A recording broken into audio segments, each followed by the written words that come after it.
신앙 고백 우리 하겠습니다. 나는 전능하신 아버지 하나님 천지의 창조주를 믿습니다. 나는 그의 유일하신 아들 우리 주 예수 그리스도를 믿습니다. 그는 성령으로 잉태되어 동정녀 마리아에게서 나시고 본디오 빌라도에게 고난을 받아 십자가에 못 박혀 죽으시고 장사된 지 사흘 만에 죽은 자 가운데서 다시 살아나셨으며 하늘에 오르시어 전능하신 아버지 하나님 우편에 앉아 계시다가 거기로부터 살아있는 자와 죽은 자를 심판하러 오십니다. 나는 성령을 믿으며 거룩한 공교회와 성도의 교제와 죄를 용서받는 것과 몸의 부활과 영생을 믿습니다. 아멘. 찬송가 93장이에요.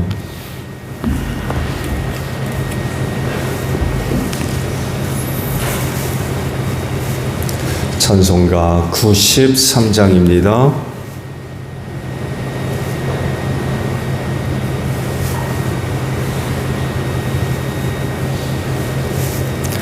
예수는 나의 힘이요 내 생명 되시니 구주 예수 떠나 살면 죄 중에 빠지리 눈물이 앞을 가리고 내 맘에 근심 쌓일 때 위로하고 힘주시리 주 예수. 예수는 나의 힘이요 내 친구 되시니 그 은혜를 간구하면 풍성히 받으리. 햇빛과 비를 주시니 추수할 곡식 많도다.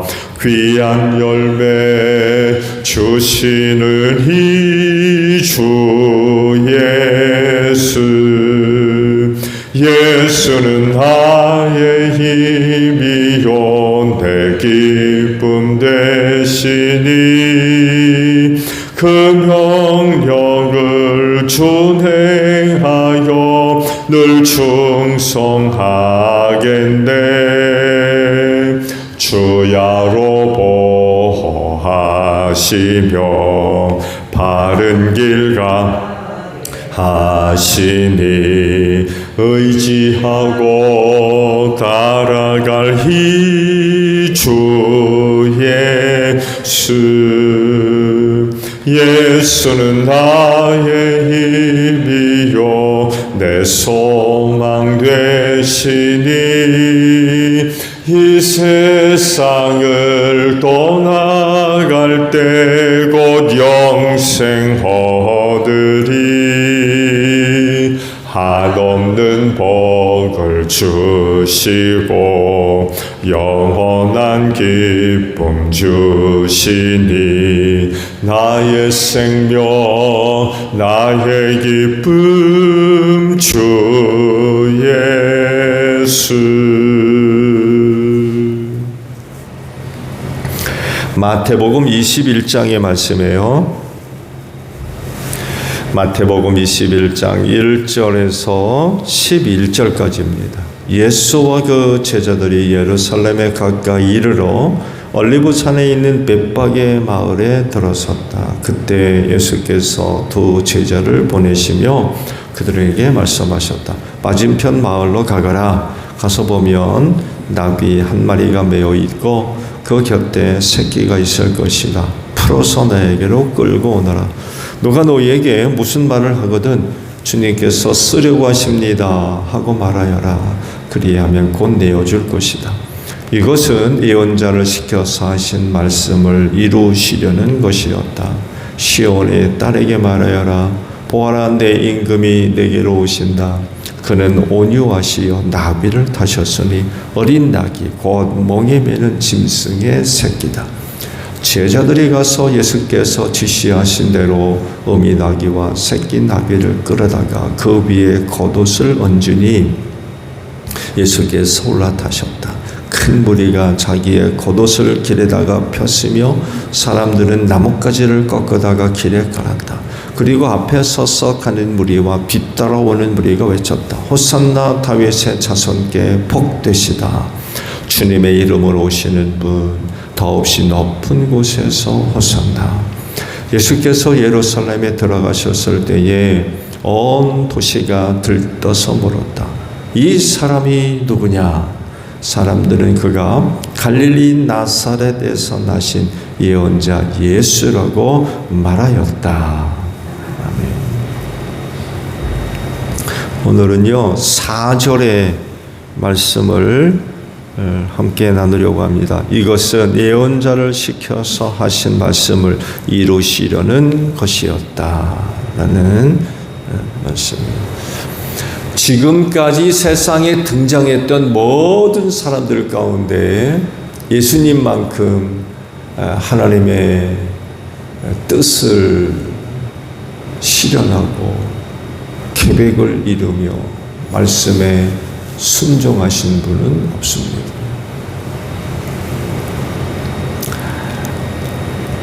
이런 사실을 마태가 밝히려고 많은 의도적인 노력을 기울이고 있다는 것을 아마 지금까지 그의 복음서를 보면서 아마 발견하실 수 있을 겁니다.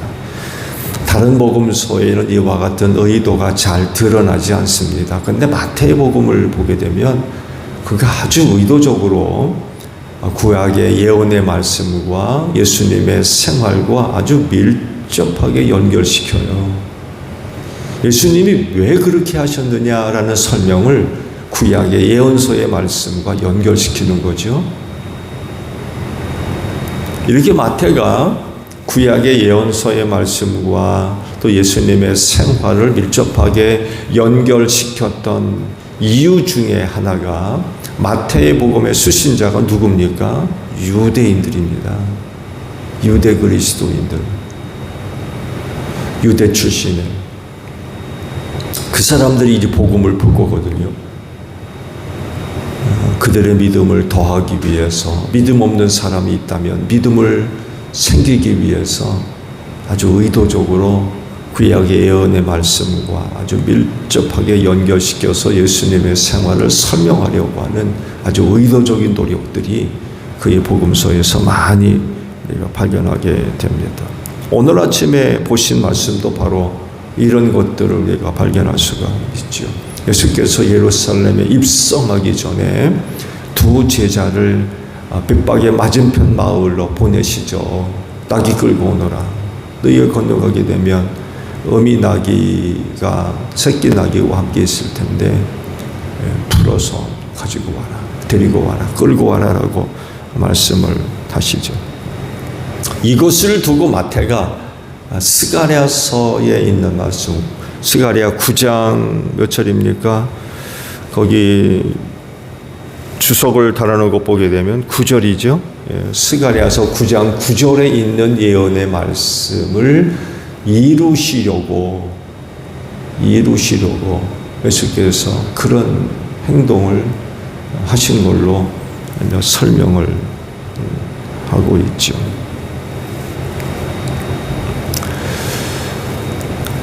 이런 모습들을 볼 때에 예수님께서 3년간 어린 시절까지 포함하면 33년이겠죠. 어린 시절부터 자기가 누구인지에 대한 정체성을 알고 계셨기 때문에 33년이라고 얘기하는 게 낫겠네. 33년의 생활을 어떻게 사셨는가를 우리가 이 말씀 속에서 발견할 수가 있습니다.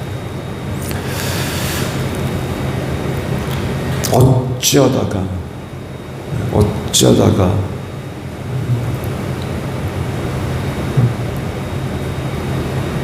하나님의 말씀과 연결되는 그런 게 아니라 생활 그 자체가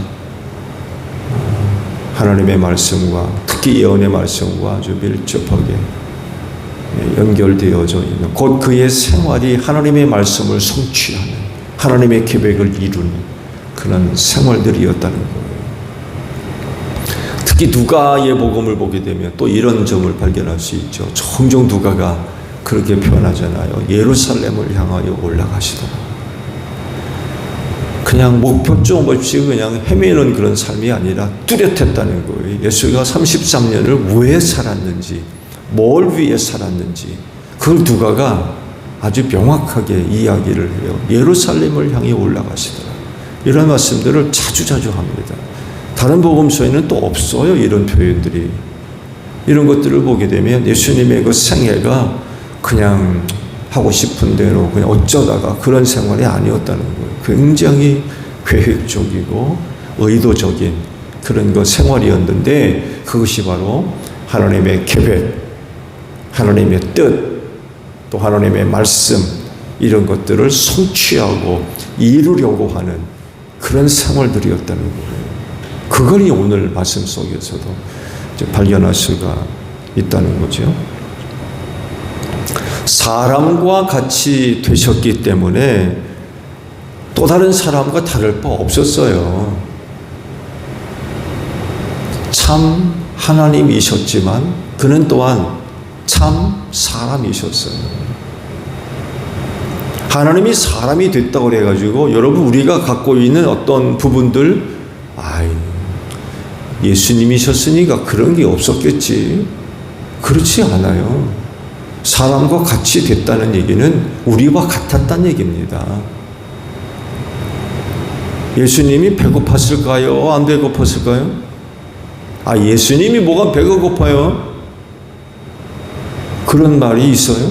그런 말을 할 수가 없어요. 우리와 똑같이 사람이 되셨기 때문에 안 드시면 배고파요. 목마르면 마셔야 되고요. 우시기까지 하셨잖아요. 우리와 똑같이 사람이 되셨다는 얘기예요. 이건 뭘 얘기하는지 아십니까? 예수님 정도야 하나님의 그 뜻을 따라 생활하고 말씀에 순종하는 생활 아주 우리가 쉽게 생각할지는 모르지만 적어도 우리와 같이 됐다는 얘기는 쉽지 않았다는 얘기예요. 예수님 정도야 그거 아무것도 아니죠. 그렇게 생각하면 안 된다는 얘기예요.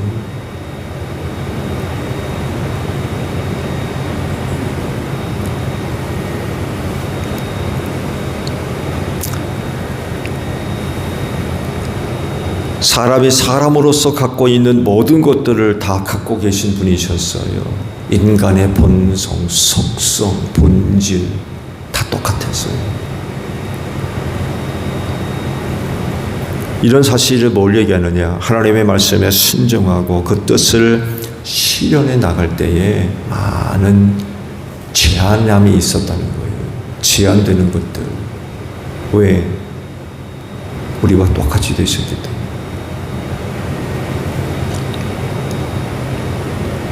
그래서 우리와 같이 육체를 따르면요, 반대로 하나님과 멀어집니다. 몸이 하고 싶은 대로 하면 죄짓거든요. 타락하고 부패하고. 이런 육체적인 존재가 하나님의 뜻을 따르고 순종하며 계획을 이루려면 어떻게 해야 되겠어요? 자기가 하고 싶은 대로 했다가는 거 할 수 있어요? 그래서 사도 바울도 그러잖아요. 날마다 죽는데요. 자기 몸을 쳐서 복종시킨다고 그랬고. 왜? 그렇게 안 하면 하나님의 뜻을 이루는 건 불가능하다는 걸 너무나도 잘 알고 있었던 거예요. 그건 우리도 알잖아요. 여러분, 우리 몸이 하고 싶은 대로 내버려두면 그 하나님의 뜻을 따를 수 있어요? 절대로 못하는 겁니다. 자, 하나님께서 사람이 되셔서 참 인간이 되셔서 우리 가운데 오셨어요. 예수님은 어떠셨을까? 하나님의 뜻을 이루고 계획을 이루기 위해서 그는 어떻게 사셨느냐라고 할 때 예수님도 마찬가지예요. 그 뜻을 이루고 복종하기 위해서 자기 자신을 쳐서 복종시키는 이런 생활을 하셨다는 거예요.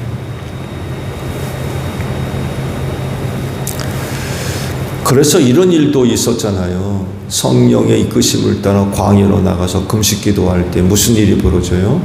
사탄이 와가지고 유혹을 하잖아요. 왜? 사람이 됐기 때문에 그래요. 그 사탄의 유혹하는 세 가지 내용들을 보세요. 그가 왜 세 가지로 예수를 유혹했는지 알게 돼요. 사람이 육신의 몸을 입고 살면 그런 유혹 받기 때문에 그래요. 우리와 똑같이 사람이 되셔가지고 그런 그 유혹을 받을 수밖에 없었다는 거죠. 사람이 되지 않았다면 그런 유혹 안 받죠. 받을 필요도 없고. 그런데 사람이 됐기 때문에 그런 유혹을 받지 않을 수가 없었던 거예요. 예수님만 그래요? 우리도 똑같잖아요.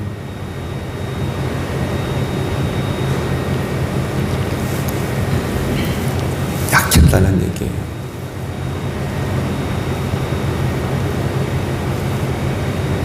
그런 약한 몸을 가지고 하나님의 뜻을 이루려고, 계획을 성취하려고, 말씀에 순종하려고 살았다라고 할 때에 예수님이 일상의 생활을 어떻게 사셨는지 금방 알아낼 수가 있어요.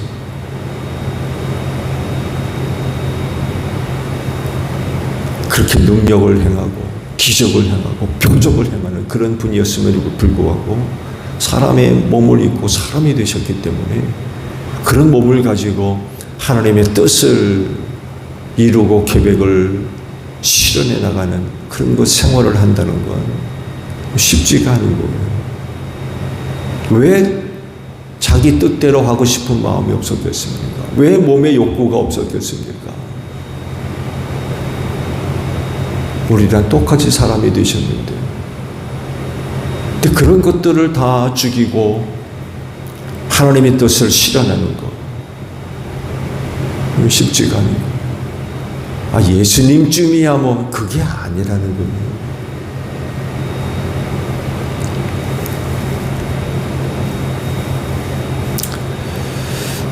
어린 낙이 타고 예루살렘을 입성하실 것을 스가랴 선지를 통해서 예언하셨어요.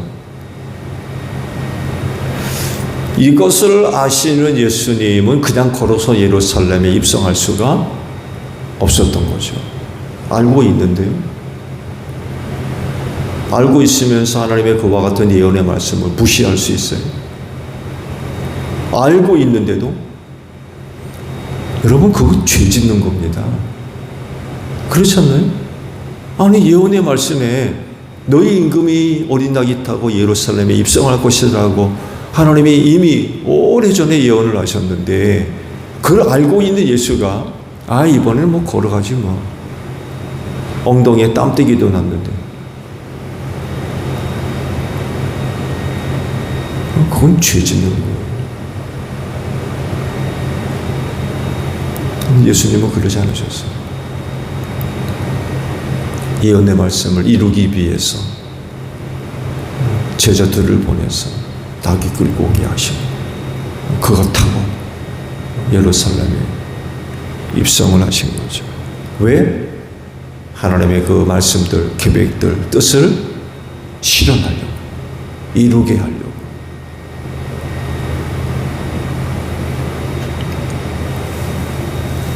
당시 많은 사람들이 예수님의 입성을 환영을 했는데 그들 가운데 예수님의 이와 같은 행동을 이해하고 있었던 사람들이 있었을까요?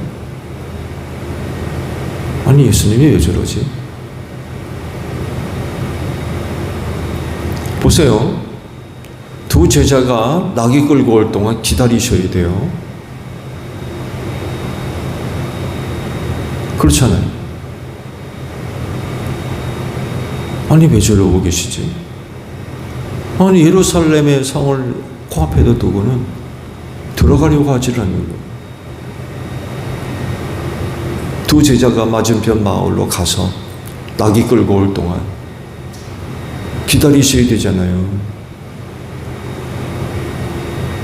그런 예수의 모습을 이해하고 있었던 사람들이 있었을까요? 왜 저러시는지? 두 제자는 왜 또 보내는지. 한번 여러분 거룩한 상상력을 통하여서 한번 들여다보세요. 왜 저러고 계실까?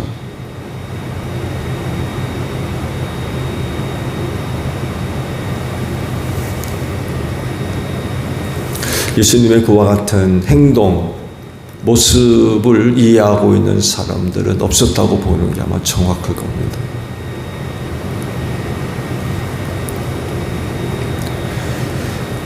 혹 스가랴 선지의 예언의 말씀을 아는 사람들은 있었을 거예요. 누구 계세요? 율법학자들. 예, 그들은 스가랴 예언서의 말씀을 아마 익히 알고 있었을 겁니다. 그렇지만 알고 있어도 예수님은 안 믿고 반대하고 죽이려고 하는 그런 사람들이었기 때문에 그 말씀이 예수님을 지칭하고 있는 예언인지 몰랐을 겁니다. 예수도 안 믿지, 반대하지, 싫어하지, 심지어는 죽이려고 하자는 사람들인데 스가랴 예언서의 말씀이 지금 저 사람을 두고 하신 말씀인지 알겠어요? 알아도 안 믿을 겁니다.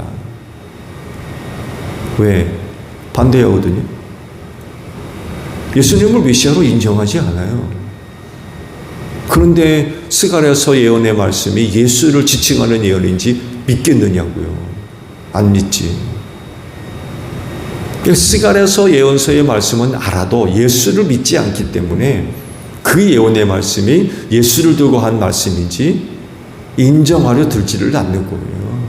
적용하려 들려고도 하지 않고 예수의 그와 같은 행동, 모습, 태도, 말 전혀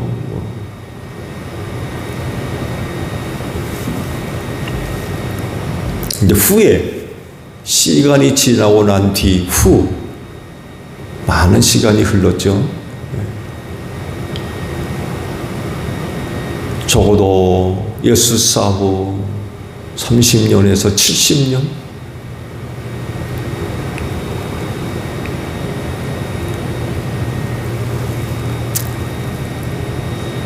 복음서들이 그 어간에 이제 많이들 기록하고 있는데 시간이 흐르고 난 뒤 예수님의 그와 같은 행동, 예루살렘 성문 앞에 서 계셨던 예수, 두 제자가 나귀를 끌고 올 동안 묵묵히 서서 기다리셨던 그 예수의 모습, 그때는 몰랐는데 시간이 지나고 나니까 왜 예수께서 거기 그렇게 서 계셨었는지를 알게 된 거죠.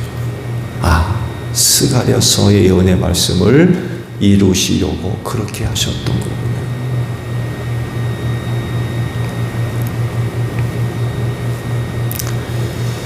다른 사람들은 몰라도 그리스도인이라고 하면 그 생활이 하나님의 뜻과 계획을 실현하는, 말씀에 순종하는 그런 그 생활이 되어져야 될 줄로 믿습니다.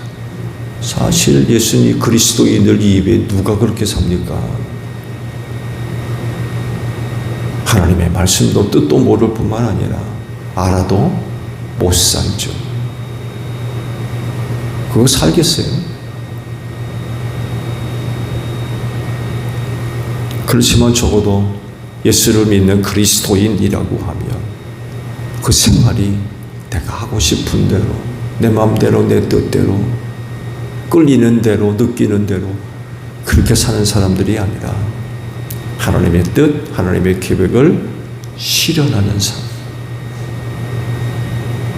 그렇게 사는 사람들이라는 거죠. 우리가 말씀을 통하여서 하나님의 뜻이 어떤 것인지를 알잖아요.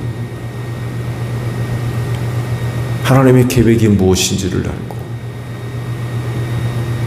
그렇기 때문에 그리스도인들의 생활은 곧 하나님의 말씀에 순종할 뿐만이 아니라 하나님의 뜻과 계획을 실현해 나가는, 이루어가는, 성취하는 그런 그 모습들이 있어야 된다는 것입니다. 근데 이제 이런 생활이 쉽지가 않은 거죠. 그렇지만 그럼에도 불구하고 그렇게 살아야 됩니다. 여러분, 하나님의 뜻과 계획을 실현하는, 말씀에 순종하는 모습들이 교회 안에서만 그렇게 돼야 됩니까? 그건 세상 속에서 이루어져야 할 것들이거든요. 그건 일상의 생활이 그렇게 되어져야 된다는 거죠. 자신과의 갈등이 커요. 클 수밖에 없어요. 천국이 아니거든요. 그러다 보니까 하나님의 이 세상에서 하나님의 뜻과 계획을 실현해 나가는 것들이 뭐 떡 먹듯 쉽습니까? 절대로 그렇지 않습니다. 악한 마귀들이 구경하고 있어요. 점점 부패해가고 타락하는 세상이 순순히 그렇게 되어지느냐고요. 많은 부딪힘이 있을 수밖에 없고, 심지어는 여러분 내적 갈등도 심각할 거요.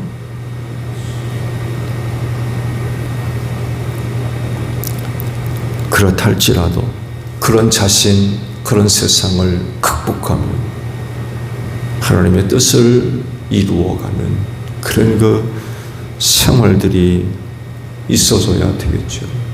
예수님도 똑같아요. 우리와 같이 사람이 되셨기 때문에 저항, 세상의 저항 얼마나 많이 있었는지 몰라요. 심지어는 제자들까지도 그러잖아요. 그 주님이 그러잖아요. 베드로한테 너는 나를 넘어지게 하는 자라고. 제자들마저도 하나님의 뜻이 이루어지지 못하도록 방해하는 일들이 일어납니다.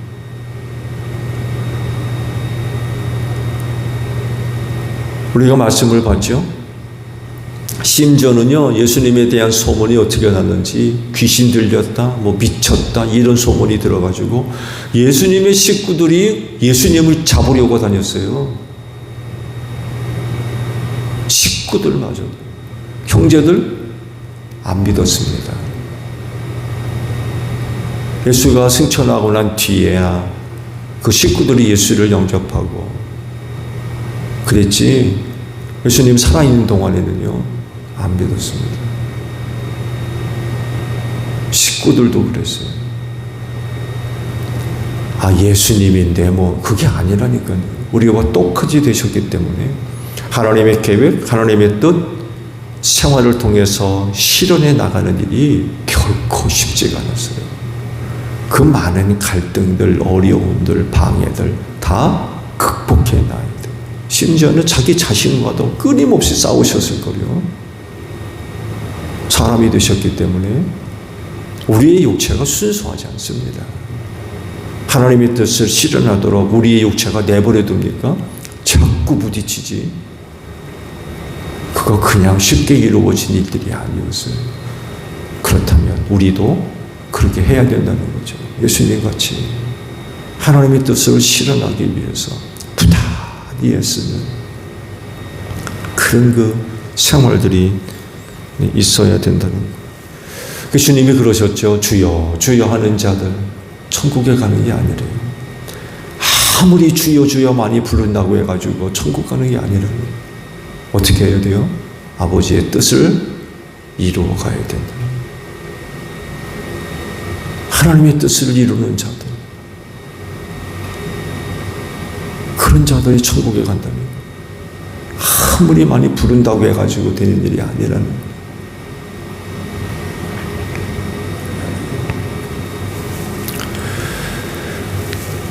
그럴진데 오늘 하루도 그리스도를 믿는 사람들로서 하나님의 뜻, 계획을 생활 속에서 실현해가는 여러분들이 되시기를 바랍니다. 주기도문 합니다. 하늘에 계신 우리 아버지, 아버지의 이름을 거룩하게 하시며 아버지의 나라가 오게 하시며 아버지의 뜻이 하늘에서와 같이 땅에서도 이루어지게 하소서. 오늘 우리에게 일용할 양식을 주시고 우리가 우리에게 잘못한 사람을 용서하여 준 것 같이 우리 죄를 용서하여 주시고 우리를 시험에 빠지지 않게 하시고 악에서 구하소서. 나라와 권능과 영광이 영원히 아버지의 것입니다. 아멘. 기도하겠습니다.